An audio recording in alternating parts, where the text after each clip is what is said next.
இயேசுவின் அன்பை மறந்திடுவாயோ மறந்திடுவாயோ மனித பண்பிருந்தால் இயேசுவின் அன்பை.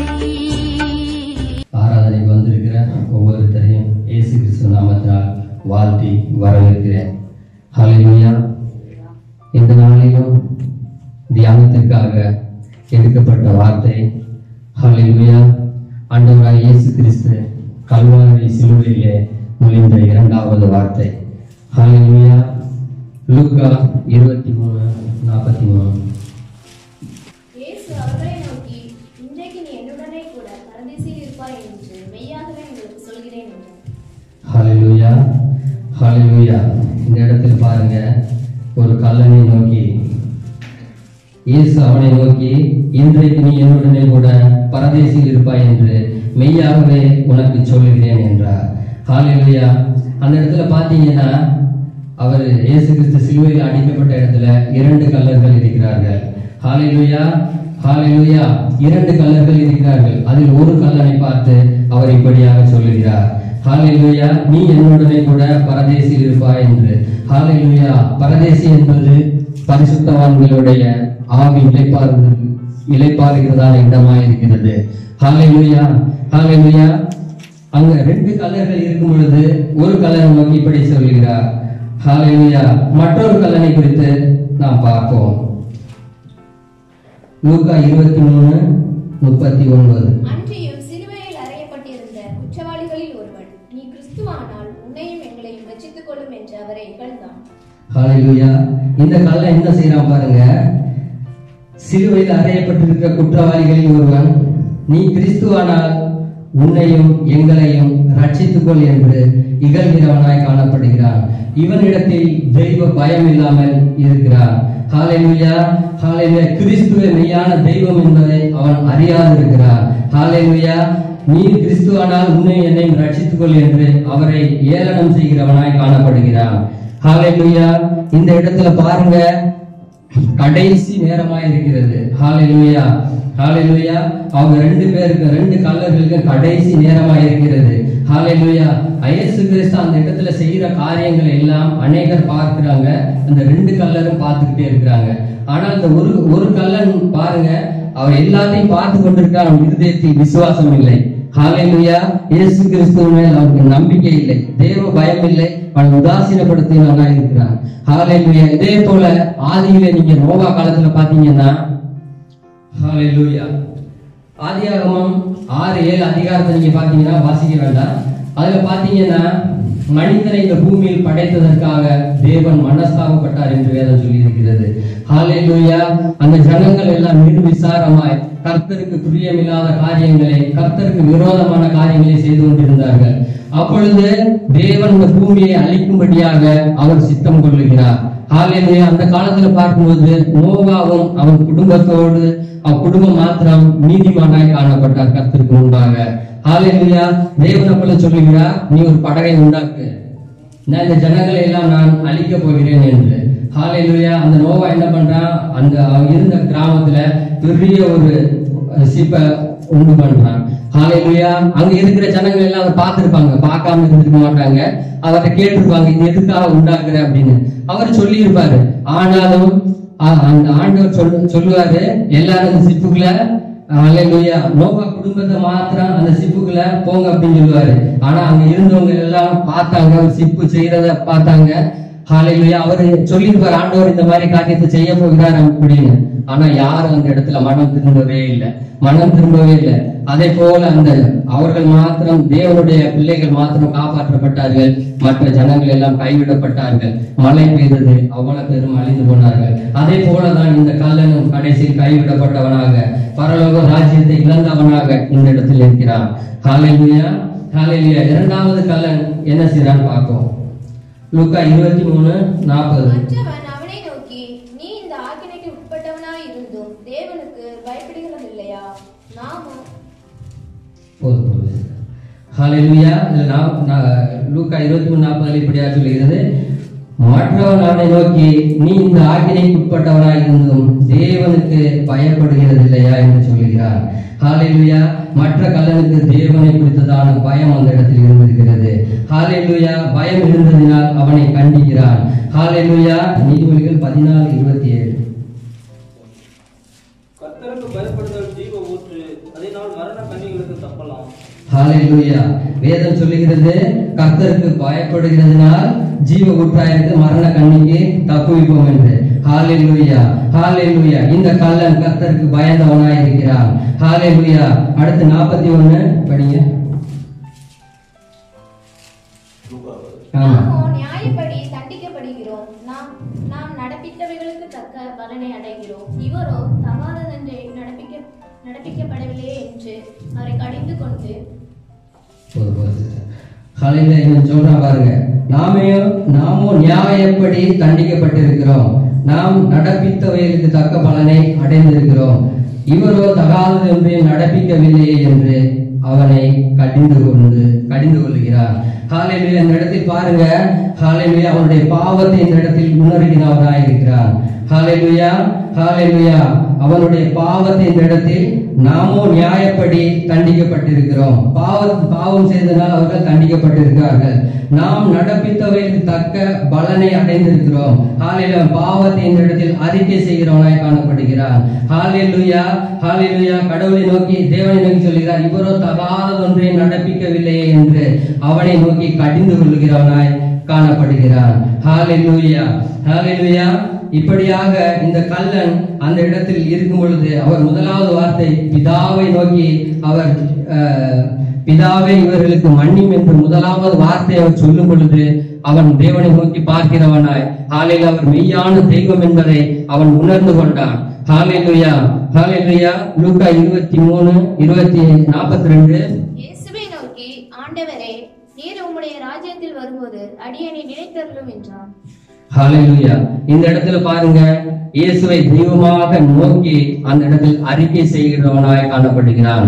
ஹalleluya. இயேசுவை நோக்கி, ஆண்டவரே, நீர் உம்முடைய ராஜ்யம் வரும் பொழுது அடியேனை நினைத்தருளும் என்று அவரை நோக்கி கெஞ்சுகிறவனாய் காணப்படுகிறான். ஹalleluya. நீதிமொழிகள் 28:13. தன் பாவங்களை மறைக்கிறவன் வாழ்வடைய மாட்டான், அவைகளை அறிக்கை செய்து விட்டுவிடுகிறவனும் இறக்கம் சொல்லுவான். ஹalleluya. இந்த இடத்தில் அவன் பாவத்தை அறிக்கை செய்கிறவனாய் காணப்படுகிறான். ஹalleluya. அறிக்கை செய்த நிமித்தம் ஆண்டவராய் இயேசு கிறிஸ்து அவனை நோக்கி இப்படியாக சொல்லுகிறார், ஹalleluya, நீ என்றைக்கு என்னுடனே கூட பரதேசில் இருப்பாய் என்று மெய்யாகவே மெய்யாகவே உனக்கு சொல்கிறேன் என்று. ஹalleluya. ரோமர் 10:9, 10, 11, 12. என்னவென்றால், கர்த்தராகிய இயேசுவை உன் வாயினாலே அறிக்கையிட்டு தேவன் அவரை மரித்தவர்களிலிருந்து எழுப்பினார் என்று உன் இதயத்திலே விசுவாசித்தால் ரட்சிக்கப்படுவாய். நீதி உண்டாக இதயத்திலே விசுவாசிக்கப்படும், ரட்சிப்பு உண்டாக வாயினாலே அறிக்கை பண்ணப்படும். அவரை விசுவாசிக்கிறவன் எவனோ அவன் வெட்கப்படுவதில்லை என்று வேதம் சொல்லுகிறது.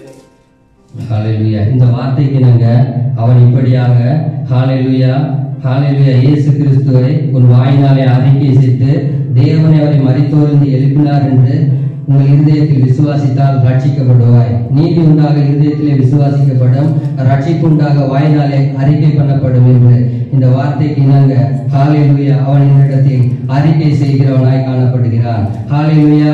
இந்த இடத்தில் அவன் ஆண்டவரை ஏற்றுக்கொள்ளாமல் இருந்திருந்தால் அவனுடைய வாழ்க்கை மாறி இருக்கும். ஹalleluya. இந்த இடத்தில் அவன் ஆண்டவரை ஏற்றுக்கொண்ட நிமித்தம் அந்த கடைசி நொடியில் ஹalleluya, கடைசி தருணத்தில் அவன் ஆண்டவரை விசுவாசித்தான், ஏற்றுக்கொண்டான். ஹalleluya, ஹalleluya. அவன் பரலோக ராஜ்யத்தில் ஹalleluya, ஹalleluya, பரதேசியில் அவன் சேரும்படியாக அந்த இடத்தில் தேவன் அவனுக்கு கிருபை அளித்தார். ஹalleluya, ஹalleluya. அதே போல நான் என்னுடைய வாழ்க்கையில் ஹalleluya சரியான நேரத்தில் நான் தேவனை பிடித்துக் கொண்டேன். ஹalleluya. நான் ஊர்ல இருக்கும் பொழுது ஹalleluya வீட்ல சிஎஸ்ஐ பேக்ரவுண்டு, ஹalleluya சர்ச்சுக்கு போறது, குடும்ப பிரேயர்லாம் இருந்தது. ஹalleluya. ஆனாலும் உலக பிரகாரமாக வாழ்ந்து கொண்டிருந்தேன். ஹalleluya. ஆனா ஞாயிற்றுக்கிழமை சர்ச்சுக்கு போறதை மாத்திரம் ஒரு நாள் நான் விட்டது கிடையாது.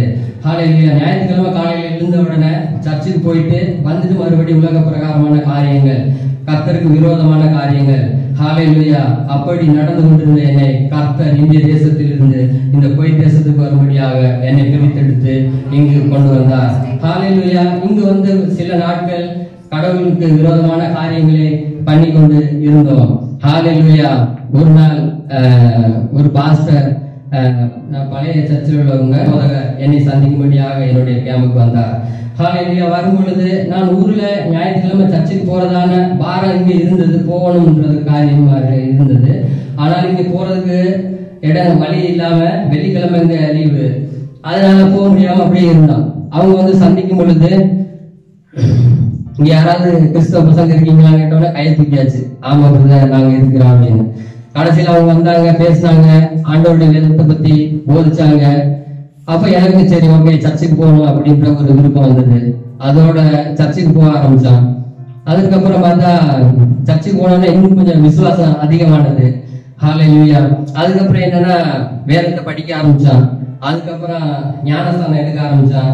அதுக்கப்புறம் ஊழியத்துல போனான். இப்படியாக கர்த்தர் ஒவ்வொரு காரியத்திலையும் நேர்த்தியாக வழிநடத்தி வந்தார். ஹalleluya. ஹalleluya. நான் நினைக்காத காரியங்களை எல்லாம் கர்த்தர் என்னுடைய வாழ்க்கையில் செய்தார். ஹalleluya. ஒரு இப்படியாக காரியங்கள் நடந்து கொண்டே இருக்கிறது. சபைக்கு போனோம், எல்லாம் ஞானஸ்தானம் எடுத்தோம், ஊழியங்கள் செய்து கொண்டு இருக்கிறோம். ஹalleluya. என்னுடைய வாழ்க்கையில் ஒரு பெரிய கஷ்டமான ஒரு சூழ்நிலை வந்தது. என்னவென்றால் கழுத்துல என்ன பாத்தீங்கன்னா ஊழிய ஆண்டவருக்காக ஓடிக்கிட்டு இருக்கிறான். சாத்தான் கொண்டு வருகிற ஒரு சோதனையா இருந்தது. இந்த இடத்துல பாத்தீங்கன்னா நல்ல ஒரு பெரிய கட்டி வந்திருந்தது. சின்னதா இருந்தது, அது நாளாக ரொம்ப பெருசாகிட்டே இருந்தது. அப்ப என்னன்னா இது பூவை கட்டாமா அப்படின்னு சொல்லுவாங்க. அதோட மஞ்சள் அரைச்சி போட்டு சரியாயிடும் அப்படின்னு. அப்ப நானும் அரைச்சி போட்டுட்டு 7 நாள் பார்த்தேன், 10 நாள் பார்த்தேன், சரியாகல. கடைசியில என்னோட சூப்பர்வைசர் சொன்னாரு, நீ ஹாஸ்பிட்டல்ல போய் செக் பண்ணு என்ன அப்படின்னு. நான் டியூட்டிக்கு போக முடியல, ரூம்ல இருந்து கண்ணீரோடு இருந்தேன். சர்ச்சில் இருந்து வந்து பாஸ்டர்லாம் ப்ரேயர் பண்ணாங்க, ப்ரேயர் பண்ணிட்டு போனாங்க. ஆனால் நான் ஹாஸ்பிட்டலுக்கு போனேன், செக்அப் எல்லாம் பண்ணாங்க. அது ஒரு 10 நாள் ஆனது. அதுக்கப்புறம் பார்த்தீங்கன்னா டாக்டர் கூப்பிட்டு சொன்னாங்க, உனக்கு கேன்சரு, நீ ஊருக்கு தான் போகணும் அப்படின்ற மாதிரி. நான் ரொம்ப உடஞ்சே போயிட்டேன். 26 நாள் டியூட்டிக்கு போகல. அப்ப என்னன்னா சர்ச்சில் இருந்து ஒரு சர்ச்சில் உள்ள பாஸ்டர் பரவானி ஹாஸ்பிட்டல்ல ஒரு பிரதர் ஹெர்வின் ஒருத்தர் வேலை பார்க்குறாரு. அவருக்கு கூப்பிட்டு சொல்லி, ஸ்டீவனுக்கு இந்த மாதிரி கண்டிஷன் இருக்கு, மறுபடியும் ஒரு ரீசெக்அப் பண்ணுங்க, உங்களுக்கு தெரிஞ்ச டாக்டர் யாரையா சொல்லி. மறுபடியும் போனேன். மறுபடியும் போய் ஃபர்ஸ்ட்ல இருந்து செக்அப் எல்லாம் நடந்துகிட்டு இருக்கு. மறுபடியும் நாளானது, அது ஒன்றும் சரியாகல. நான் ஆண்டவரை நோக்கி முழங்கால் படிட்டு, ஆண்டவரே வேதத்தில் நான் படிச்சிருக்கேன், அநேகருக்கு நீ சுகம் கொடுக்கிறவரா இருக்கிறேன், உம்மால் ஆகாத காரியம் ஒன்றும் இல்லை என்று விசுவாசத்தோடு கர்த்தரை நோக்கி ஜெபம் பண்ணேன். எனக்கு என்னன்னா வெள்ளிக்கிழமை எனக்கு சர்ச் உண்டு. அப்ப நான் புதன்கிழமை ரிசல்ட் எனக்கு வர சொன்னாங்க வாங்குறதுக்கு. நான் போகவே இல்லை அந்த ரிசல்ட் வாங்குறதுக்கு. அப்ப நான் ஆண்டவரை நோக்கி பிரேயர் பண்ணேன், ஆண்டவரே இந்த வெள்ளிக்கிழமை உங்களுடைய சமூகத்தில் சாட்சி அளிக்கணும், எனக்கு நீங்க தான் எனக்கு சுகம் கொடுக்கணும், உங்களால் ஆகாத காரியம் ஒன்றுமல்ல என்று அன்றைய தினத்தில் கண்ணீரோடு தேவனை நோக்கி பாரத்தோடு ஜெபித்தேன். அன்று இரவே அந்த கட்டி மறைந்தது. ஹalleluya. ஹalleluya. நான் சர்ச்சுக்கு போய் சபையில சாட்சி சொன்னேன். ஹalleluya. சாட்சி சொன்னேன். அப்ப அந்த பிரதர் வந்து கேட்கிறார், பிரதர் உங்களுக்காக நான் எவ்வளவு ரிக்வெஸ்ட் பண்ணி டாக்டர் எல்லாம் சொல்லி இது பண்ணியிருக்கேன், நாளைக்கு என்னோட பேரு இதா இருக்குமே பிரதர், நீங்க ஏன் போய் ரிப்போர்ட் வாங்கல அப்படின்னு. பிரதர் ஆண்டவர் எனக்கு சுகம் கொடுத்துட்டாரு பிரதர், நான் என்ன எதிர்ப்பு பிரதர் அவரை போய் பார்க்கிறேன். கர்த்தர் என்னுடைய வாழ்க்கையில் பெரிய அற்புதத்தை செய்தார். ஹalleluya. அதன் நிமித்தம் நான் ஆண்டவர் மேல இன்னும் வைராக்கியம் கொண்டேன். ஹalleluya. இன்னும் வைராக்கியம் கொண்டேன். இந்த தேசத்துல நான் நடக்காத ஏழையவே கிடையாது, ஆண்டவர் ஆராதிக்காத இடம் கிடையாது, ஜெபிக்காத இடம் கிடையாது. தேசத்தின் அந்த கடைசி முதல் இந்த கடைசி எல்லை வரை, ஹalleluya, அப்தலி முதல் ஹalleluya பைரான் வரை நான் தேவனை ஆராதிக்க இடமே கிடையாது. ஹalleluya. ஹalleluya. கர்த்தர் இந்த தேசத்தினுடைய மகிமையான காரியங்களை செய்தார். ஹalleluya. நான் நினைத்து பார்க்க முடியாத காரியங்களை எல்லாம் தேவன் என்னுடைய வாழ்க்கையில் செய்தார். ஹalleluya. ஹalleluya. ஹalleluya. அவரால் கூடாத காரியம் ஒன்றும் அல்லங்க. ஹalleluya. 30 தினாருக்கு இந்த குவைத் தேசத்துல வேலைக்கு வந்தேன். ஹalleluya. அதே கம்பெனியில இருந்து போர்மேனாக கிருபை செய்தார். காலையில 30 தினார் சம்பளம் வாங்கிட்டு இருக்கும்போது தசமமாக 3 தினார் கரெக்டா கொடுத்துட்டு இருந்தேன். கர்த்தர் மேல விசுவாசம் வைத்து அதே சம்பளம் ஒரு 3 வருஷத்துல 65 தினார் அதே கம்பெனில போர்மேனாக. ஹalleluya. மறுபடியும் அதே இடத்துல இருந்து ஆண்டவரை நான் விடவே இல்லை. நல்லா எப்ப பார்த்தாலும் ஆண்டவரை எனக்கு முன்பாக வைத்திருந்தேன். ஹalleluya. சங்கீதக்காரன் தாவீது சொல்றான், கர்த்தரை முன்பாக வைத்திருக்கிறேன் என்று. நான் கார்டன் கம்பெனில வேலை பார்த்ததுனால ஹalleluya இங்க போய் தேசத்துல அநேக இடங்கள்ல வேலை செஞ்சிருக்கேன். அங்க கொண்டுட்டு ஆட்களை விட்டுட்டு என்னுடைய வேலை காலையில தேவனை ஆராதிக்கிறதும் அவரை பாடுவதும் அவரை துதிப்பதுமாக இருந்தது. கர்த்தர் என்னை மென்மேலும் பலப்படுத்தினார், உயர்த்தினார். ஹalleluya. என்னுடைய வாழ்க்கையை நான் நினைக்காத அளவுக்கு என்னுடைய வாழ்க்கையில் அற்புதங்களை செய்தார். ஹalleluya. ஹalleluya.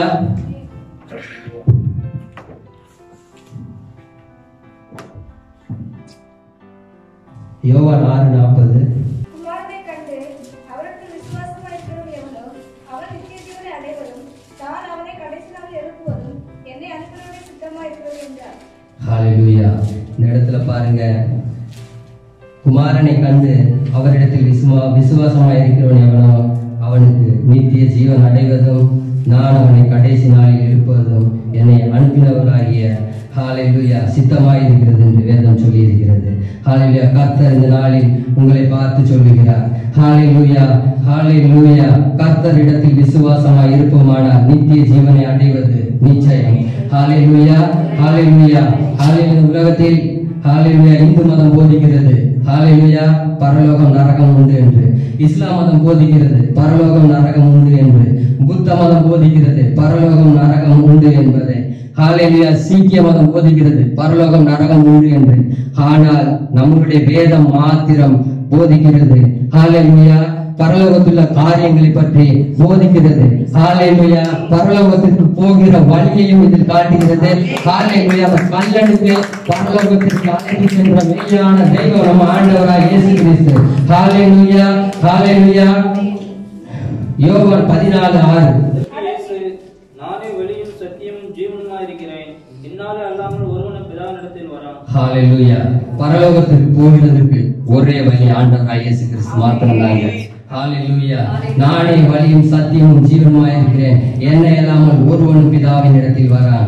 என் அன்பான தேவ பிள்ளைகளே, இந்த வார்த்தையை ஹalleluya இந்த வேதத்தை அறிந்த நாமும் ஹalleluya ஹalleluya கர்த்தரை அறியாமல் இருக்கிற ஜனங்களுக்கு அந்த வழியில் ஹalleluya பரலோக ராஜ்யத்தை இழந்து போன கல்லனை போல அநேகர் உண்டு.